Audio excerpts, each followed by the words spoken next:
เจ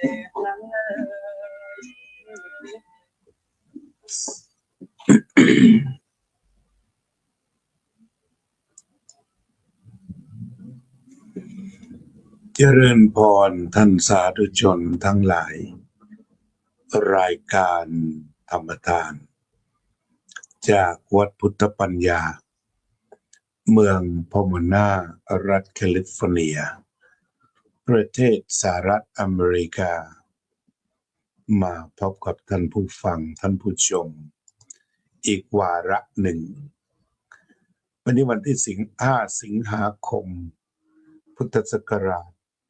2568เมื่อวานนี้คุณไพจิตรบุญร่วมตั้งปัญหาถามว่าพุทธบริษัทคืออะไรอยากจะให้อธิบายคำว่าพุทธบริษัทขอบคุณคุณไพจิตรที่ได้ตั้งประเด็นปัญหาเจ้าของปัญหามาเรียบร้อยแล้ว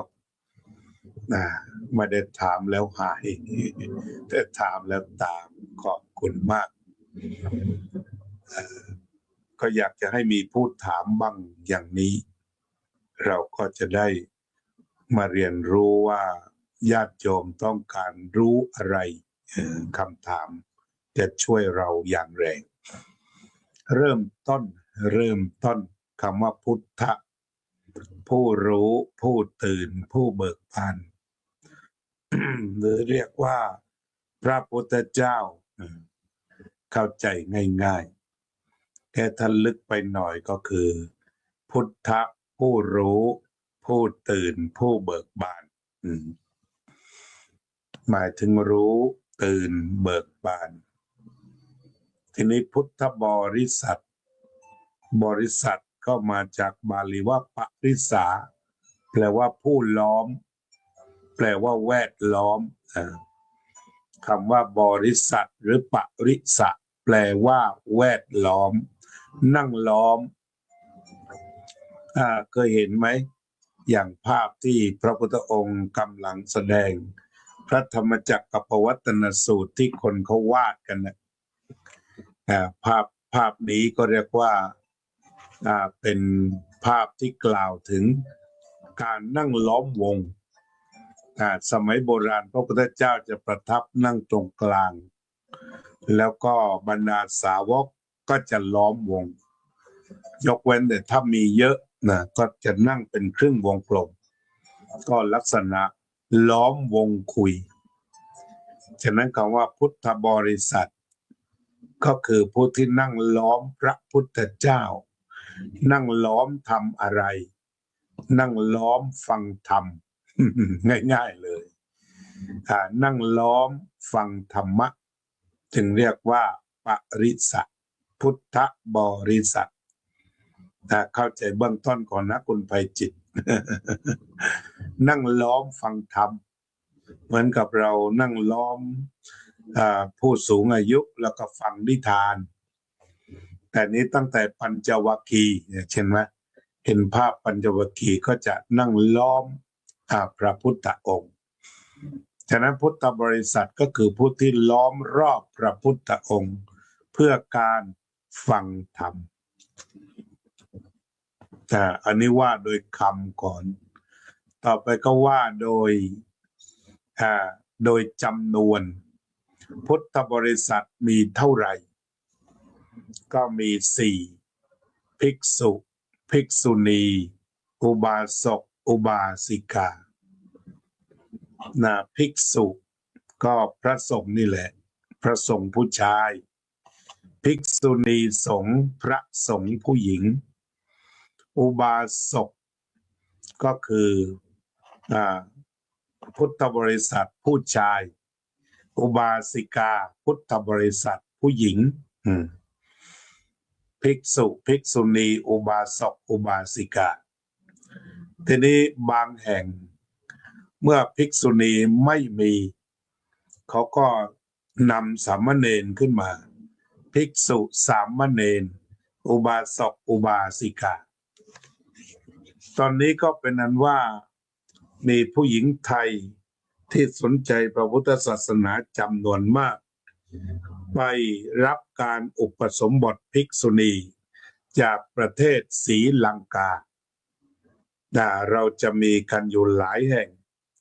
เช่นที่นครปฐมที่มีภิกษุณีแล้วก็ที่เชียงใหม่ที่วัดนิโรธารามเป็นอารามของภิกษุณีโดยตรงอยู่ที่อำเภอจอมทองแต่รู้สึกว่าที่ยโสธรก็จะมีด้วยทีนี้ถ้าเกิดขึ้นได้ตามพระธรรมวินัยตามความถูกต้องถ้าเราก็เรียกว่าพุทธบริษัทของเราก็ครบภิกษุภิกษุณีอุบาสกอุบาสิกาถ้าในทางมหายานเขาก็จะมีภิกษุณีติดตามมาตลอดแล้วก็ภิกษุณีที่ถือว่ามีบทบาทสูงคือภิกษุณีไต้หวันมีบทบาททั้งในงานเผยแผ่และสาธารณาสงเคราะห์ภิกษุณีมีกลุ่มของผู้ทำบุญถึงกับสร้างโรงพยาบาลได้เพื่อการสงเคราะห์ประชาชนเนี่ยก็แสดงว่าภิกษุณีในไต้หวันเนี่ยมีบทบาทมากที่สุดสำหรับในประเทศไทยก็คงจะประมาณคร่าวๆว่าไม่ถึง20 ปีเพราะจะมีการไปอุปสมบทกันมาจากประเทศศรีลังกาโดยจุดเริ่มต้นที่ทางเถรวาทเราถือว่าภิกษุณีนั้นขาดตอน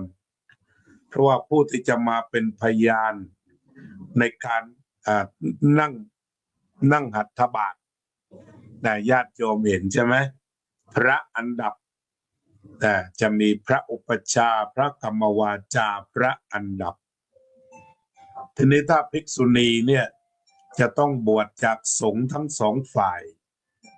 ในเถรวาทประเทศพม่าก็ตามไทยก็ตามก็ถือว่าได้ขาดตอนไปอย่างต่ำก็หลังพุทธบริพาน400-500 ปีนี่ก็ถือว่าหมดแหละทางเถรวาทถือกันอย่างนั้นแต่ทางมหายานถือว่ายังไม่เคยหมดก็ต่อกันมาเรื่อยฉะนั้นภิกษุณีเมื่อก่อนที่เวียดนามจะแตกเขาก็มีภิกษุณีทางฝ่ายมหายานที่เข้มแข็งดังที่ท่านอาจารย์ติษณทันได้กล่าวไว้แค่ต่อจากนั้นทางภิกษุณีนานาชาติก็มาฟื้นฟูกันโดยการนำเอานิมนต์ผู้ที่เป็นภิกษุณีของมหายานไปทำหน้าที่ต่างๆร่วมกันก็ทำให้องค์สงฆ์ที่จะอุปสมบทโดยพระวินัยที่เรียกว่าจากภิกษุสงฆ์ทั้งสองฝ่ายนั่นคือภิกษุสงฆ์และภิกษุณีสงฆ์ที่จะมานั่งหัตถบาตมานั่งเป็นองค์ประชุมทางศรีลังกาว่าถือว่าทำได้ครบจนกระทั่งหลายปีผ่านไปผู้ที่บวชชุดแรกก็เป็นพระอุปัชฌาย์ที่เรียกว่าปวัตตินีแล้วก็มีทีมงานพร้อมฉะนั้นท่านสุภาพสตรีที่เป็นแม่ชีอยู่หลายคนที่เป็นแม่ชีอยู่หลายคนก็เลยถือโอกาสไปบวชด้วยถือโอกาสไปบวชที่ประเทศศรีลังกาเช่นกลุ่มแม่ชีนันทยานีก็ได้ไปบวชเป็นภิกษุณีตอนนี้ท่านเสียแล้วก็ได้บวชภิกษุณีที่ประเทศศรีลังกาแล้วก็กลับมานี่ก็คือสถานการณ์ภิกษุณีของเราหรือของไทยทั้งการมีภิกษุณีก็คือทำให้บริษัท4คือภิกษุภิกษุณีอุบาสกอุบาสิกาสมบูรณ์แต่เมื่อก่อนเรามีแค่ภิกษุอุบาสกอุบาสิกาแม้จะบวชแล้วก็ตามตอนนี้ก็ยังมีคณะสงฆ์บางส่วนที่ไม่ยอมรับถ้าคณะสงฆ์บางส่วนที่มองเห็นว่าควรเปิดโอกาสให้อุบาสิกาได้เดินถึงที่สุด คือได้บวชตรงนี้ก็ยอมรับเนี่ยสำหรับอาตมาเองก็ไม่มีปัญหาด้านการยอมรับภิกษุณีเพราะก็ถือว่าเคยได้ฟังจากท่านอาจารย์เสถียรพงศ์ท่านบอกว่าถ้าเราบอกว่าเถรวาทได้หมดไปแล้วเราก็นิมนต์มหายานมาได้เพราะเราก็ย้อนไปถือว่าไม่ได้แบ่งแยกแต่เรียกว่าพุทธศาสนาเหมือนกันแต่การแบ่งแยกไม่ได้แบ่งแยกโดยวินัยแต่แบ่งแยกโดยความรู้สึกกันเองแต่แท้จริงแล้วก็พระธรรมวินัยเดียวกันอันนี้ที่มาของภิกษุณีก็เป็นว่าพุทธบริษัทสี่ภิกษุภิกษุณีอุบาสกอุบาสิกานับจำนวนชัดเจนก่อนนะคืออะไรพุทธบริษัทคืออะไรก็ผู้ที่นั่งล้อมพระพุทธเจ้าหรือว่าโดยสภาวธรรมก็คือนั่งล้อมผู้รู้ผู้ตื่นผู้เบิกบานถ้าว่าแปลกันให้ถึงที่สุดก็คือทุกคนสามารถจะเป็นนั่งแวดล้อมรู้ตื่นเบิกบานกันได้ทีนี้เรามาดูหน้าที่กว้างๆของพุทธบริษัทโดยได้กล่าวไว้เช่นในธรรมบทก็บอกอุบาสกอุบาสิกาถวายปัจจัยสี่ให้พระภิกษุสงฆ์พระภิกษุสงฆ์ก็มีหน้าที่อยู่สองประการนั่นคือหน้าที่ของการศึกษาเล่าเรียนและการหน้าที่ของการปฏิบัติเรียกกันว่าคันธทุระวิปัสสนาธุระธุระก็คือการทำหน้าที่การทำกิจถ้าจะเอาฝรั่งมาใช้กับ business พุทธว่าพระสงฆ์ก็มี business ที่จะต้องทำสองอย่างนั่นก็คือคันธ business of study หรือว่า study business แล้วอันที่สองก็คือ practical business เรียกว่าเป็นคันธทุระวิปัสสนาธุระจะมีอยู่สองธุระด้วยกันก็คือโดยภาพรวมๆอุบาสกอุบาสิกาสนับสนุนถวายปัจจัยสี่แก่พระภิกษุสงฆ์พระภิกษุสงฆ์ตั้งใจปฏิบัติในสองทางนั่นก็คือคันธทุระศึกษาทรงจำแสดงบอกธรรมะได้ตรงนี้เรียกว่าบวชแล้วต้องเรียนเมื่อเรียนแล้วก็เป็นวิปัสสนาธุระนั่นคือพิจารณาเห็นอนิจจังทุกขังอนัตตาแห่งนามรูปอยู่เสมอหรือเจริญสติปัฏฐานสี่ก็สุดแล้วแต่ก็เรียกกันว่าวิปัสสนาธุระแต่ขณะเดียวกันอุบาสกอุบาสิกานั้นก็ไม่ใช่ว่าจะไม่สนใจธรรมเช่นว่าพระเจ้าพิมพิสารก็เป็นพระโสดาบันแต่ว่าสนใจอย่างยิ่งแล้วก็สนับสนุนพระสงฆ์ด้วยหรืออนาถบิณฑิกาเศรษฐีก็เป็นผู้ที่ปฏิบัติธรรมจนเป็นพระโสดาบันและให้การอุปถัมภ์ค้ำจุนหรือนพนางวิสาขาก็เป็นพระโสดาบันแล้วก็ถวายความอุปถัมภ์จึงเรียกว่าเจริญรุ่งเรืองทั้งประโยชน์ตนคือได้เป็นพระโสดาบันและประโยชน์ผู้อื่นเมื่อเห็นว่ามีทรัพย์สินเหลือเฟือก็นำมาเจือจุนพระพุทธศาสนานี้ยกตัวอย่างนอกจากนั้นไม่ใช่ว่าเศรษฐีเท่านั้นที่จะเข้าถึงธรรมแม้แต่คนใช้ของพระราชวังเช่นนางขุดชุตตราเป็นคนใช้ของนางสามาวดีเมื่อได้ฟังธรรมจากพระพุทธเจ้าก็เป็นพระโสดาบันหรือว่าคนขี้เรื้อนคนหนึ่ง เรียกว่าฟังธรรมะแล้วเป็นพระโสดาบันเคยมีเท้าสักกะมาลองอยากให้โน้นให้นี้ให้นั้นแล้วก็ให้ติเตียนพระพุทธเจ้าเพียงคำเดียวก็จะได้ทรัพย์สินสมบัติพ้นจากความยากจนแต่บอกไม่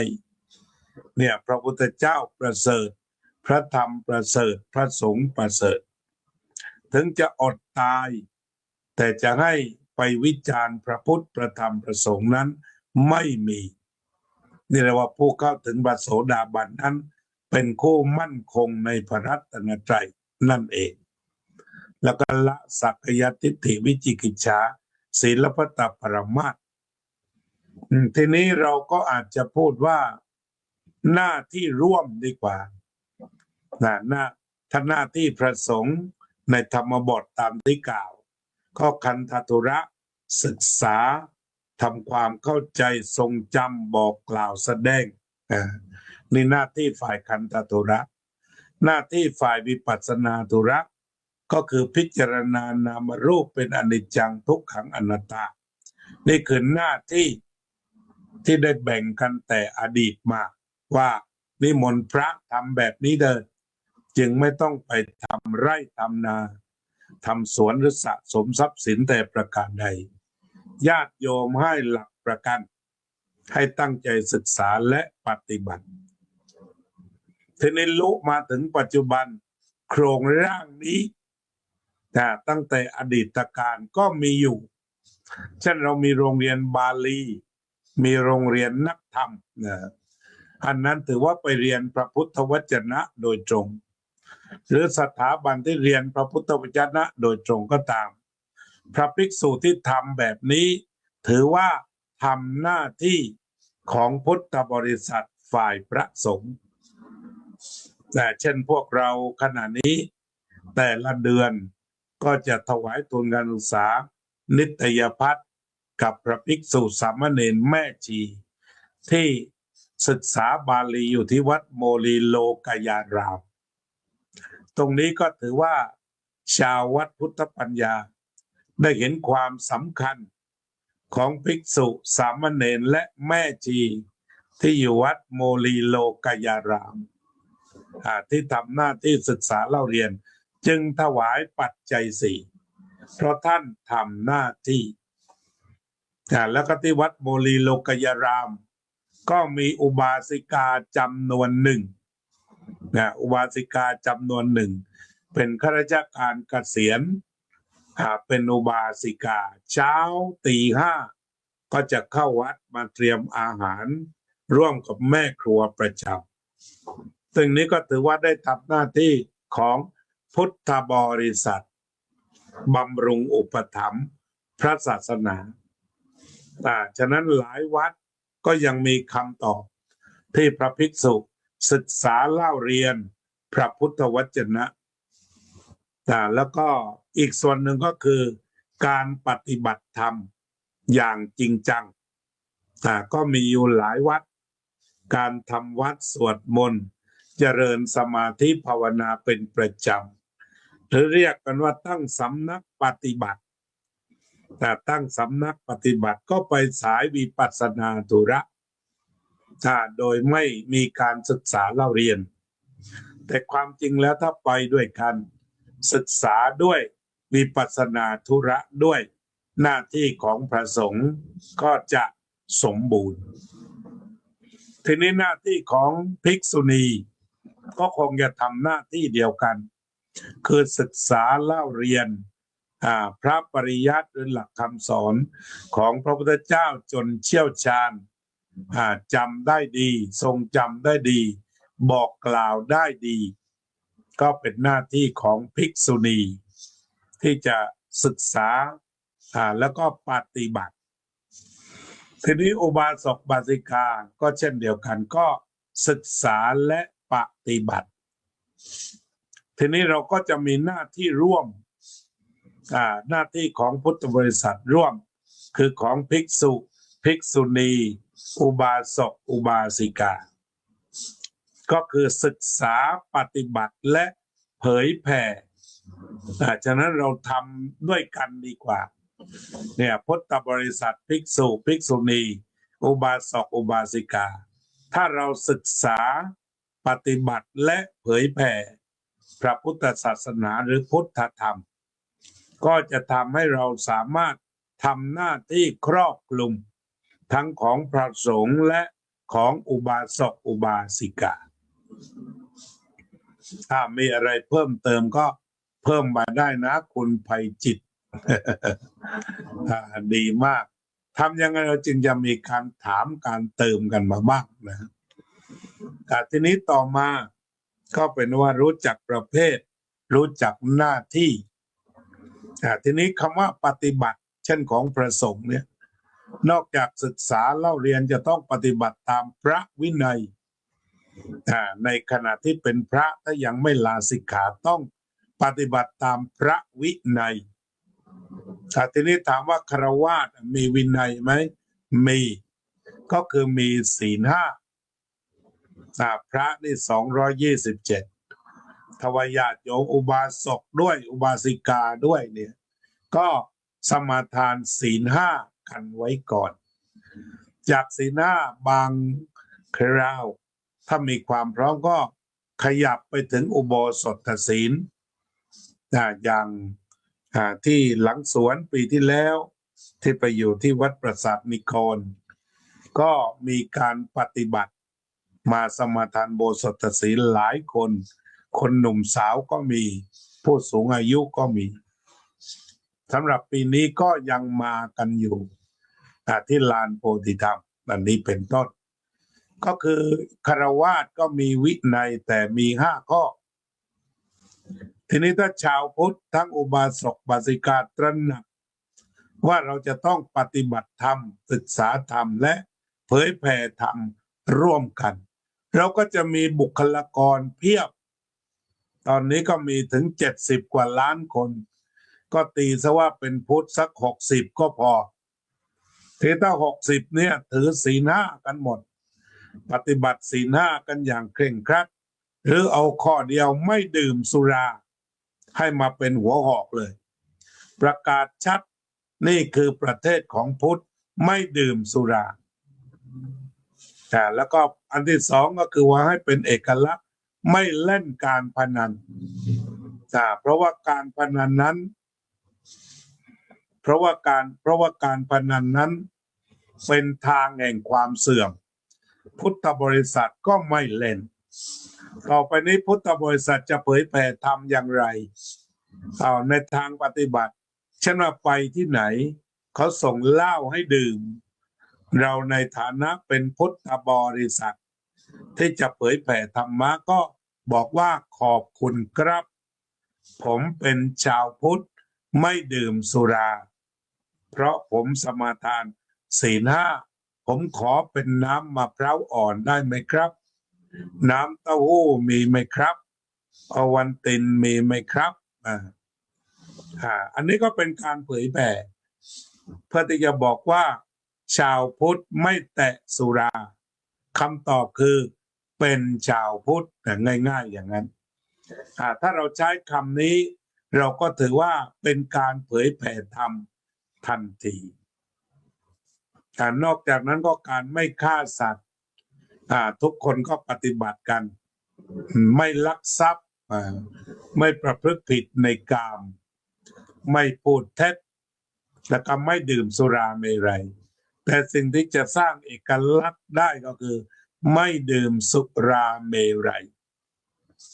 ทำไมไม่ดื่มผมเป็นชาวพุทธไม่เสพยาเสพติดเพราะผมเป็นชาวพุทธเราก็ต้องสร้างเอกลักษณ์ชาวพุทธขึ้นมาการสร้างเอกลักษณ์ได้อย่างนี้ก็เป็นการเผยแผ่พระพุทธศาสนาศึกษากระบวนการของประเทศไทยเช่นการไปวัดในวัน8 ค่ำวัน15 ค่ำเป็นการศึกษาและการปฏิบัติหลายคนถามว่าปฏิบัติอะไร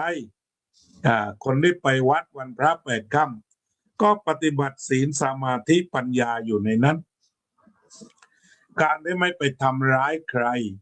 มีกายปกติวาจาปกติใจปกติ ไม่ถูกโลภะโทสะโมหะครอบงำตรงนี้ก็กลายเป็นทั้งศีลสมาธิปัญญาฉะนั้นการไปวัดกันเป็นเรื่องที่น่าไปก็คือไปเจริญกุศลไปบำเพ็ญบุญ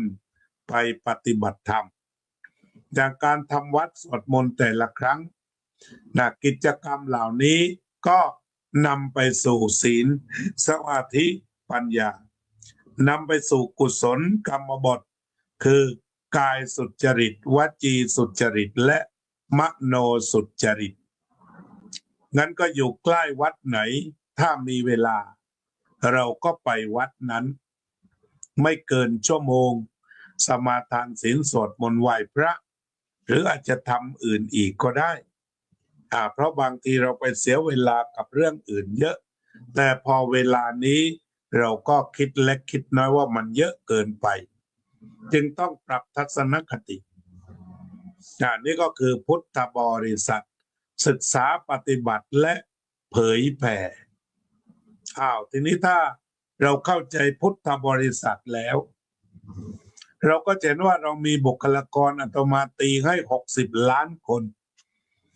เป็นพุทธบริษัทภิกษุภิกษุณี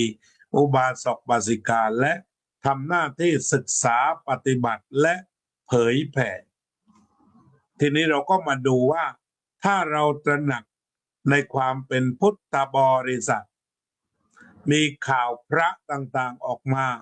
เสียหายไป13 รูปและกำลังกวาดล้างอีก200 รูปที่แฝงตัวออกมาถ้าพวกเรา60 ล้านคนตระหนักว่าพระก็มีศีล227ญาติโยมก็มีศีล5ปฏิบัติอย่างจริงจังถูกกวาดล้าง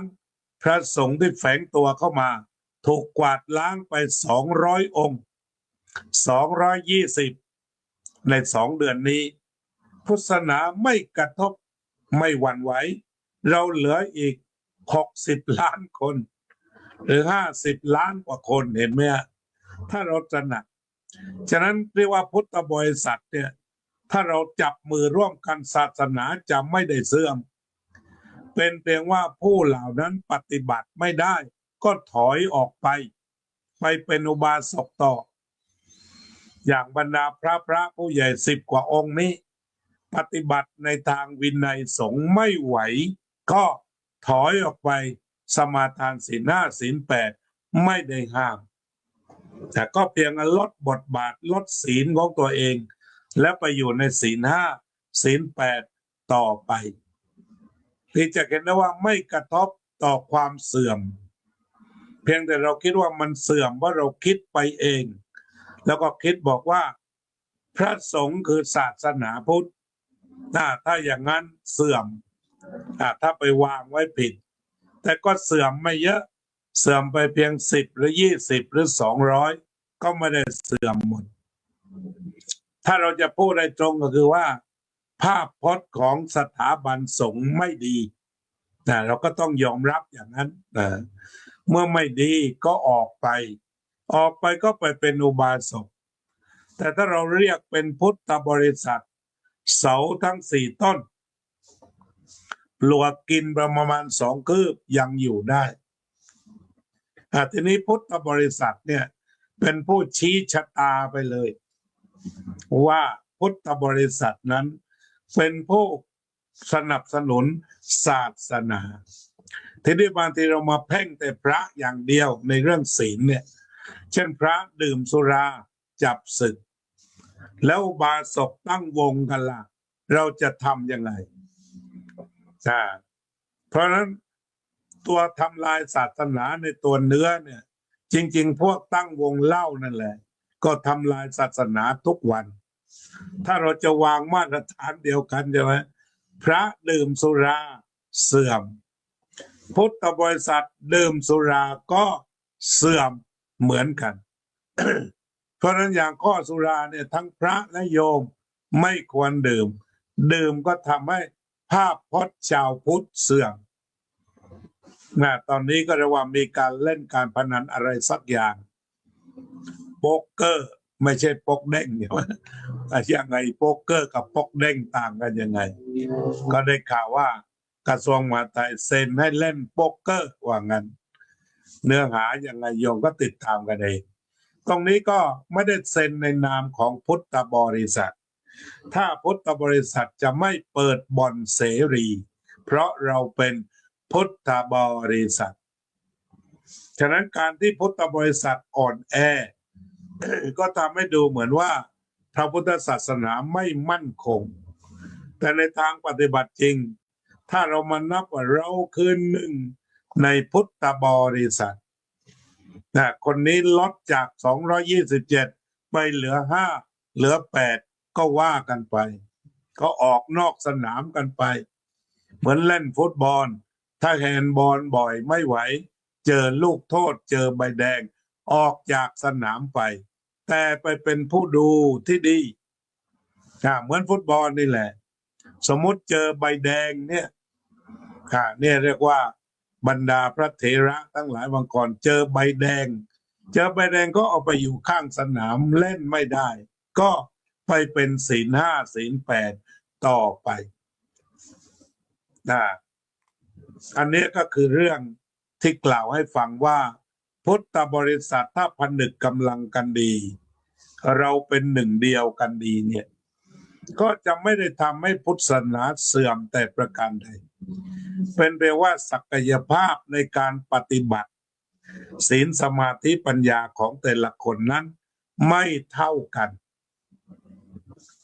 แต่เราก็ใช้คำว่าปฏิบัติให้เต็มที่ยถาสติยถาพลังเอามาตอนนี้ใครจะมีคอมเมนต์อะไรบ้าง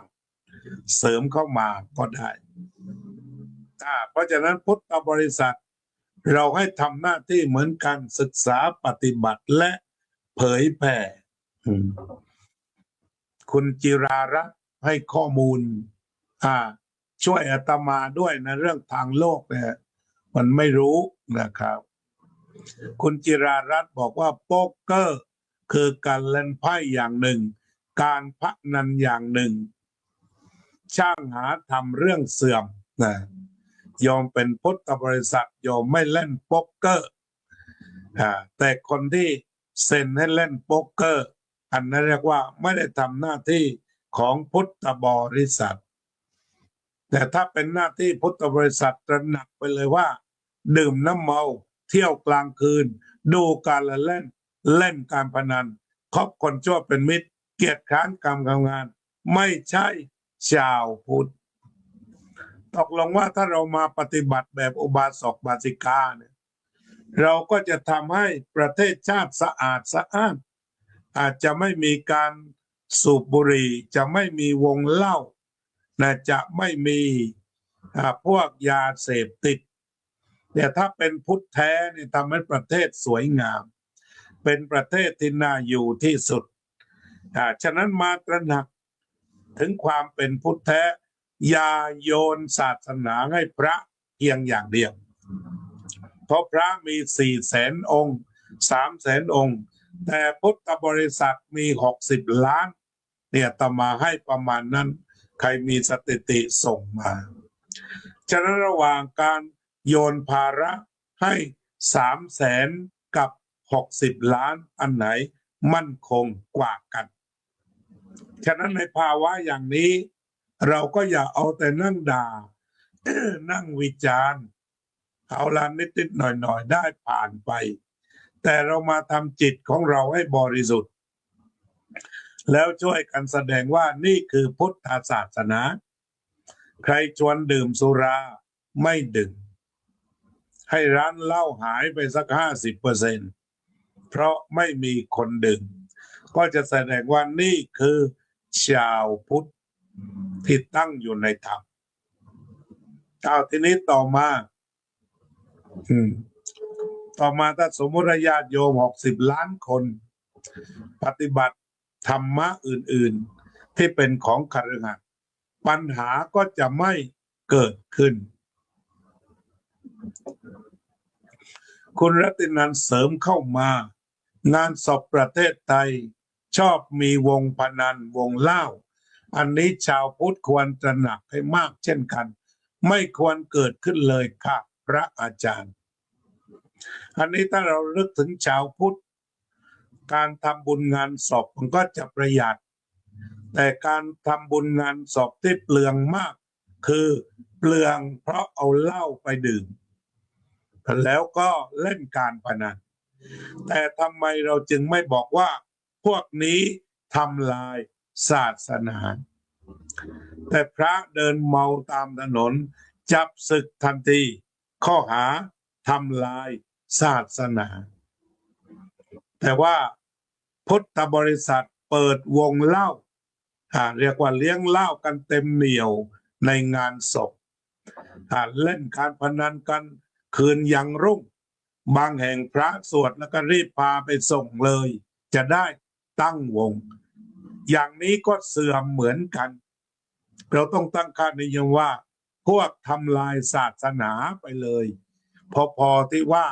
พระที่ไม่ดีนั่นแหละฉะนั้นก็เรียกว่าประมาณ200 องค์ในขณะนี้ที่กำลังกวาดล้างแล้วเราก็จะต้องเติมพุทธบริษัทที่ดีเขาล้างออกไปแล้วให้ไปอยู่ข้างสนามแล้วล้างออกไปก็ไปมีศีล 5ได้ต่อฉะนั้นก็เพื่อความมั่นคงของศาสนาเรามาปฏิบัติธรรมกันเถิดให้เป็นรูปธรรมเช่นถ้าว่าใครมีงานศพขอเล่นการพนันพูดชัดเจนว่าเราเป็นชาวพุทธไม่เล่นการพนันเนี่ยให้ตรงประเด็นอย่างนี้เพราะฉะนั้นเนี่ยในวัดเนี่ยก็ไม่ควรมีสิ่งเหล่านี้เฉียดเข้ามาเพราะเป็นแหล่งของชาวพุทธเลยเป็นศูนย์รวมชาวพุทธใครเอาเหล้าไปกินในวัดการพนันไปเล่นในวัดถือว่าทำลายศาสนาทำลายภาพพจน์ของศาสนาทำลายคำสอนของพระศาสนาเรียกว่าสอนว่าไม่ดื่มสุราแต่มาดื่มเสียเองก็เท่ากับเป็นการทำลายขอบคุณมากที่ช่วยกันคอมเมนต์ช่วยกันคุยเข้ามาเพื่อให้พุทธบริษัทเป็นเจ้าของศาสนาพระพุทธเจ้าตรัสไว้แล้วว่าศาสนาจะเสื่อมหรือจะเจริญอยู่กับพุทธบริษัทคนอื่นทำอะไรไม่ได้พุทธบริษัทสนิมเกิดแต่เหล็กนั่นเองก็เป็นว่าเราจะต้องส่งมอบศาสนาพุทธให้กับพุทธบริษัทแล้วจำนวนของผู้ปฏิบัติดีปฏิบัติชอบเพิ่มขึ้นบางทีเราเห็นว่าพระนี่ไม่ปฏิบัติดีปฏิบัติชอบเลยเราทำเสียเองเนี่ยอย่างที่วัดประสาทนิกรเนี่ยเมื่อก่อนหน้านั้นก็ไม่มีการทำวัดสวดมนต์กันมานานแต่ตอนนี้ก็เลยหลวงพี่ทิติทำโยมข้างวัดก็มาทำซะเองไม่ต้องรอพระไม่ต้องบ่นพระอยู่องค์ที่ไม่ทำก็ไม่ทำแต่บาสิกามาเต็มลานเต็มโบสถ์เลยทำซะเอง นี่แหละโดยไม่ต้องไปรอพระแล้วไม่ต้องบอกคุณนะทำผมไม่ต้องทำไม่เอาแล้วต่อไปบอกผมนี่แหละดิฉันนี่แหละจะลุกขึ้นมาปฏิบัติธรรมศึกษาธรรมเผยแผ่ธรรมเนี่ยเรามีเฟซเรามาตั้งปัญหากันแบบเนี้ยมาช่วยพระอาจารย์แล้วก็จะได้มาอภิปรายกันเพื่อขยายพุทธบริษัทที่ดีดีกว่ามานั่งพระเสียเราเพิ่มพุทธบริษัทจะดีกว่าเรามาจมอยู่กับน้ำเน่าเราบ่นฝนก็ไม่หยุดตกถ้ากันนั้นเอาร่มมากางดีกว่าเราเห็นว่าพระสงฆ์นี่ไม่สวดมนต์ทำวัดกันเลยทั้งเช้าทั้งเย็นยกขบวนมาสวดเองดีกว่าทำได้พระสงฆ์ไม่เทศเราก็หา YouTube มาเปิดเข้า ทำกันเองเนี่ย ฉะนั้นขบวนการเผยแผ่ธรรมญาติโยมมาอยู่กับอาตมาตรงนี้มาคุยกันตรงนี้ตั้งวงกันตรงนี้ก็คือทำหน้าที่พุทธบริษัทคือผู้นั่งล้อมพระพุทธเจ้าล้อมรู้ล้อมตื่นล้อมเบิกบานอันนี้ก็เรียกว่าเป็นพุทธบริษัททีนี้มันก็มีในหนังสือนวโกวาทเขาบอกว่าสมบัติของอุบาสก5 ประการซึ่งในที่นี้อาตมาคิดว่า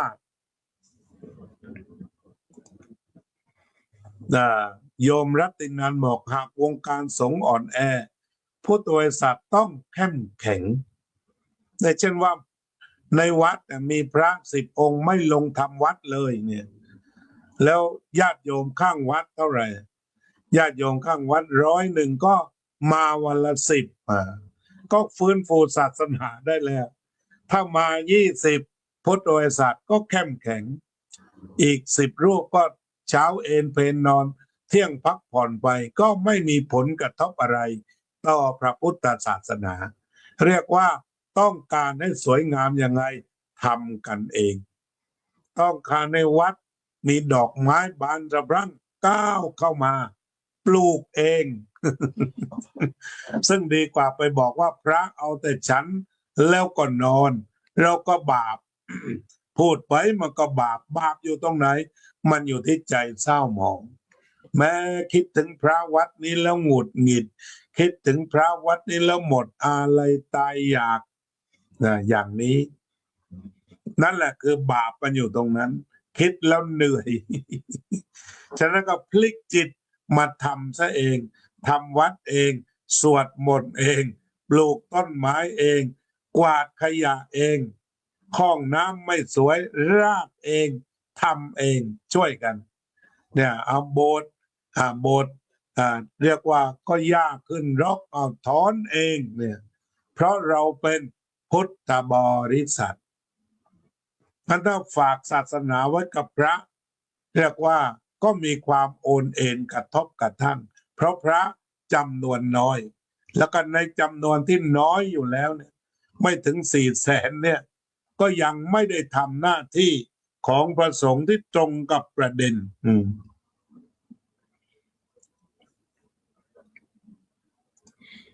คุณไพจิตบอกต้องเป็นเนื้อเดียวกันแต่ขณะเดียวกันถ้าญาติโยมไปตื่นขึ้นมาดีพระตื่นนำอันนั้นวิเศษเลยก็กลายเป็นได้ปลุกพระเพราะฉะนั้นพวกที่จะปลุกเสกพระดีที่สุดก็คือการปฏิบัติดีปฏิบัติชอบของพระสงฆ์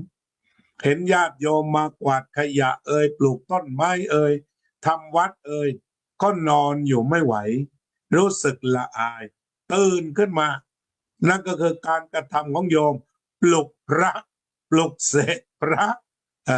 จากพระขี้เกียจกลายเป็นพระขยันจากพระไม่ทำวัดสวดมนต์ไม่ทำสมาธิญาติโยมก็ไปปลุกจนทำก็ได้บุญดีกว่านั่งด่าดีกว่านั่งนินทาดีกว่านั่งวิจารณ์ทุกครั้งจิตมันเศร้าหมองฉะนั้นอยากฟื้นฟูพระศาสนามานั่งนับลมหายใจดีกว่าก่อนนอนนับเท่าอายุตื่นขึ้นมาปฏิบัติเท่าอายุก่อนไปทำโน้นทำทีศาสนาก็รุ่งเรืองแล้วฉะนั้นการฟื้นฟูพระศาสนาที่แท้ฟื้นฟูที่ตัวปฏิบัติไม่ใช่กฎหมายไม่ใช่กฎหมายแต่มันอยู่ในก้นบึ้งหัวใจของความเต็มใจที่จะปฏิบัติฉะนั้นก็มอบศาสนาให้พุทธบริษัทไปพระเอาไม่ไหวหรอก3-4 หมื่นรูป3-4 แสนรูปตอนนี้ก็เอาไม่ไหวสู้เรา60 ล้านมาสมาทานศีลห้ามาเลิกอบายมุขเรียกว่าเอา11 ข้อจบเอาศีล11ก็คือเว้นจากการฆ่าเว้นจากการลักเว้นจากการประพฤติผิดในกามเว้นจากการพูดเท็จเว้นจากการดื่มสุรา5แล้วก็อีกข้อหนึ่งก็คือไม่ดื่มน้ำเมา ไม่เที่ยวกลางคืนไม่ดูการละเล่นไม่เล่นการพนันไม่คบคนชั่วเป็นมิตรไม่เกียจคร้านการทำงานก็คือขยันก็จะทำให้ครอบครัวเป็นสุขเศรษฐกิจครอบครัวดีแล้วก็ชาวพุทธปฏิบัติธรรมกันเยอะศาสนาก็รุ่งเรืองที่กายวาจาใจของทุกคนที่ปฏิบัติฉะนั้นความเจริญความเสื่อมอยู่ที่พุทธบริษัทไม่ควรยืนดูและวิจารณ์กันจงพังไปข้างหนึ่งแต่ควรลุกขึ้นมาเนี่ยปฏิบัติชัดเจนว่าเราเป็นชาวพุทธที่คุณสมบัติของอุบาสกเนี่ยอาตมาคิดว่าอุบาสิกาก็พาไปใช้ได้ด้วย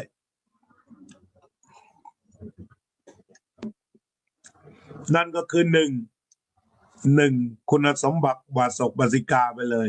ประกอบด้วยศรัทธาอย่างไรก็มีหนึ่งตถาคตโพธิศรัทธามีความศรัทธาในการตรัสรู้ของพระพุทธเจ้ามีศรัทธาในการกระทำคือไม่อ้อนวอนบวงสรวงบวงบนไม่อ้อนวอนแต่ประการใดแต่ลงมือทำแต่นี้ถ้าศรัทธาพระพุทธเจ้าเนี่ยศรัทธาพระเจ้าลงมือทำไปทุกอย่างเชื่อในกรรมทำดีไว้มากผลก็ออกดีเชื่อในผลของกรรมแล้วก็เชื่อว่าแต่ละคนมีบุคลิกภาพเป็นของตนอย่าไปคิดเปลี่ยนใครจะเป็นทุกข์ทันทีนี่เรียกว่าศรัทธาต่อไปมีศีลบริสุทธิ์ก็ดังได้กล่าวไว้แล้วพระก็ชำระศีลให้บริสุทธิ์เนนชำระศีลให้บริสุทธิ์อุบาสกอุบาสิกาขั้นสูงขั้นเข้มข้นก็สมาทานศีล8อุบาสกอุบาสิกาทั่วไปศีล5เป็นผู้มีศีลไม่ถือมงคลตื่นข่าวคือเชื่อกรรมไม่เชื่อมงคลตื่นข่าวมงคลตื่นข่าวเช่นเชื่อว่าฉันไปเจอปลีกล้วยออกกลางต้นกล้วยก็ไปขอหวยอย่างนี้ชาวพุทธไม่ทำเพราะเป็นมงคลตื่นข่าวหรือลูกหมูออกมา6 ขาแล้วก็ไปจุดธูปจุดเทียนไหว้กันชาวพุทธไม่ทำชาวพุทธไม่ทำในเรื่องของการตัดกรรมชาวพุทธไม่ทำตัดกรรมก็คือตัดการกระทำนั้นเช่นเคยดื่มสุราตัดออกไปไม่ดื่มเคยดูดบุหรี่ตัดทิ้งไม่ดื่มเคยไปเที่ยวกลางคืนตัดทิ้งไม่ดื่มไม่ไปเที่ยวนี่คือตัดกรรมถ้าตัดกรรมถูกต้อง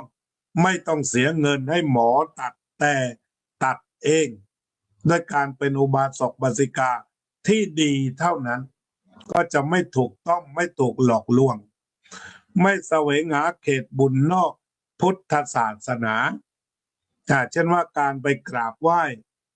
สิ่งศักดิ์สิทธิ์หลากหลายสัตว์ทั้งหลายกราบกิเลนบ้างกราบงูบ้างกราบอะไรบ้างถ้าเป็นชาวพุทธจะไม่ไปนับถือสิ่งนี้แต่นับถือเฉพาะพระพุทธพระธรรมพระสงฆ์แล้วก็บำเพ็ญบุญแต่ในพระพุทธศาสนาการบำเพ็ญบุญในพุทธศาสนาคือทำถูกต้องตามบุญกริยาวัตถุการให้ทานอามิสทานธรรมทานอภัยทานสมาทานศีล5ศีล8ศีล10ศีล227เจริญสมาธิภาวนาทั้งสมถะและวิปัสสนาขวนขวายช่วยเหลือบุคคลอื่นตามโอกาสแสดงธรรมแล้วก็ฟังธรรม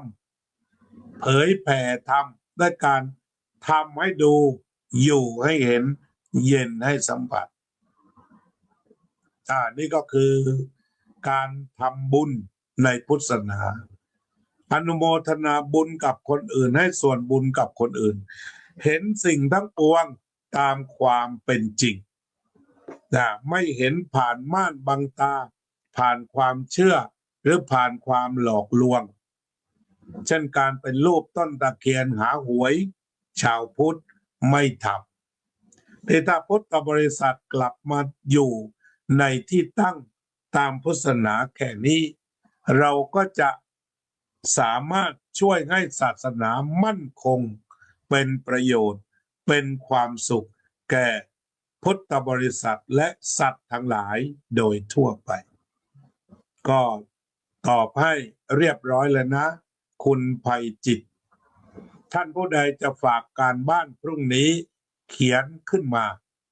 แล้วพรุ่งนี้จะมาพูดต่อวันนี้ภาวนากัน2 นาทีก่อน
สัพเพสัตตาสัตว์ทั้งหลายที่เป็นเพื่อนทุกข์เกิดแก่เจ็บตายด้วยกันทั้งหมดทั้งสิ้นอเวราโหนตุจงเป็นสุขเถิดอย่าได้มีเวรแก่กันและกันเลยอัพพยาปัจจาโหนตุจงเป็นสุขเถิดอย่าได้พยาบาทเบียดเบียนซึ่งกันและกันเลยอานิกาโหนตุจงเป็นสุขเถิดอย่าได้มีความทุกข์กายทุกข์ใจเลยสุขีอัตตานังปริหารันตุจงมีความสุขกายสุขใจรักษาตนให้พ้นจากทุกภัยทั้งสิ้นเถิดอภิวาทนาสีลิสะนิจจังอุทธาปัจจายโดจัตตารโอธรรมวัฏันติอายุวันโนสุขังพลัง May all living beings, may all sentient beings, may all human beings be free from dangers, be free from fear, be free from violence, be free from harming, be free from hostility. May all human beings, may all living beings, may all sentient beings be well, be healthy, be wealthy, be peaceful, and be happy. ต่อไปก็เป็นการทักทาย พี่น้องสาธุชนทั้งหลายโยมวารินีแทรกขอโยมกัลยาว่องทิพย์คงคาโยมประพันธ์วงพาณิชย์โยมสุนิตวงสุเทพโยมกุลาพัชรดุลโยมไพจิตบุญร่วมโยมจิรารัตน์เกียรติสันติกุลโยมนพรัตน์บุญกอบ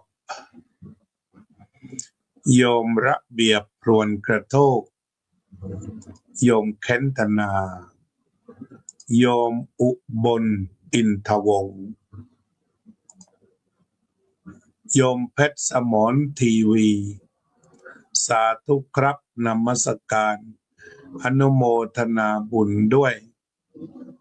เจ้าค่ะตกลงว่าครับหรือข้าเอาอย่างไงก็ได้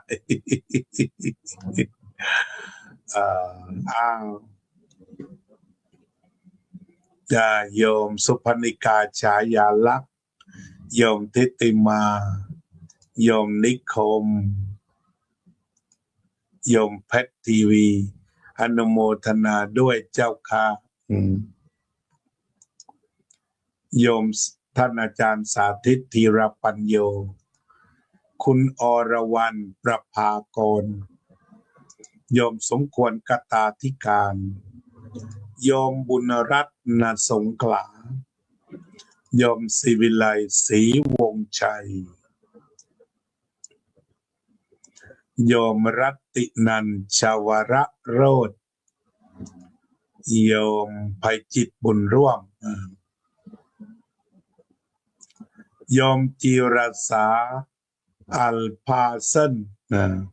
อาลันพาร์คท่านอาจารย์อำนวยถึงไทยแล้วนะแล้วท่านอาจารย์คทาจะมาถึงเมื่อไหร่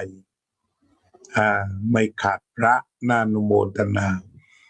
โยมไพจิตโยมรมรวินโยมตุกรัชดาพรโยมจิรารัตน์อธิบายถึงโป๊กเกอร์นะว่าเป็นทางแห่งความเสื่อมเมื่อกี้โยมไพจิตก็เอาขึ้นก่อนแล้ว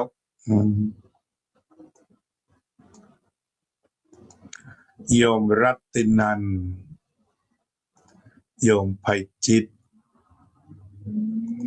Good morning Dave Thank you for watching our program of Thammadana or Dhamma distribution. Thank you very much. I hope your surgery would be good.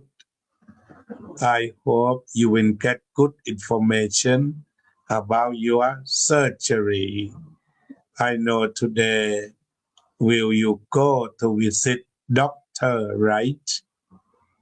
May good news be with you. โยมทิติมามาตลโยมนพรัตน์บุญกอบร่วมภาวนาโยมศิวิไลศรีวงชัยและโยมอุบลขอบคุณทุกท่านที่ร่วมกันเผยแผ่พระพุทธศาสนาได้ทำหน้าที่ของพุทธบริษัทขอทุกท่านจงมีแต่ความสุขสงบเย็นบำเพ็ญประโยชน์ตนและผู้อื่นให้ถึงพร้อมด้วยความไม่ประมาททุกท่านทุกคนเถิด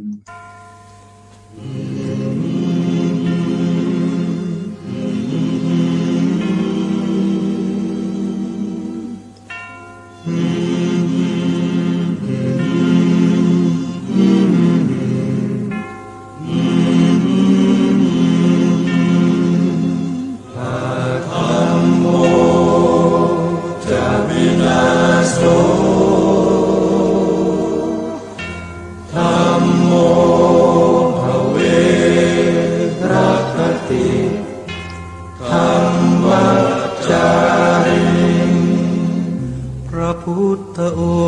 งค์ท่านทรงตรัสรู้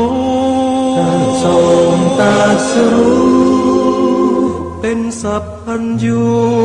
ตรัสสอนความจริง ตรัสสอนความจริง ว่าธรรมะย่อมชนะทุกสิ่ง เป็นที่พึงพิงแก่ผู้ประพฤติชอบธรรม ธัมโมจะวินาโสธัมโมภเวรัคติธัมมัจจาริง